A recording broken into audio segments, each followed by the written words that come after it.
Hello प्रणाम चाची, कैसन बारू? हैं भूल गेलो अपन बेटी के? छोड़ा हम ही याद कर लेली तोहरा के। तब बताव काची बने लो शिवरात्रि कर नु? हम ही भूकासल बानी बहुते।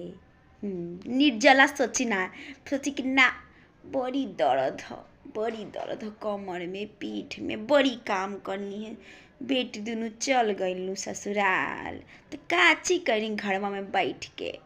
बैठलो शरीर टूटता। सोची कि पूजा पाठ करी तो पूजो पाठ में मन ना लगता। तोहरो तो इहे कहानी बारे न। हाँ तो गईला मंदिर सुबह सुबह?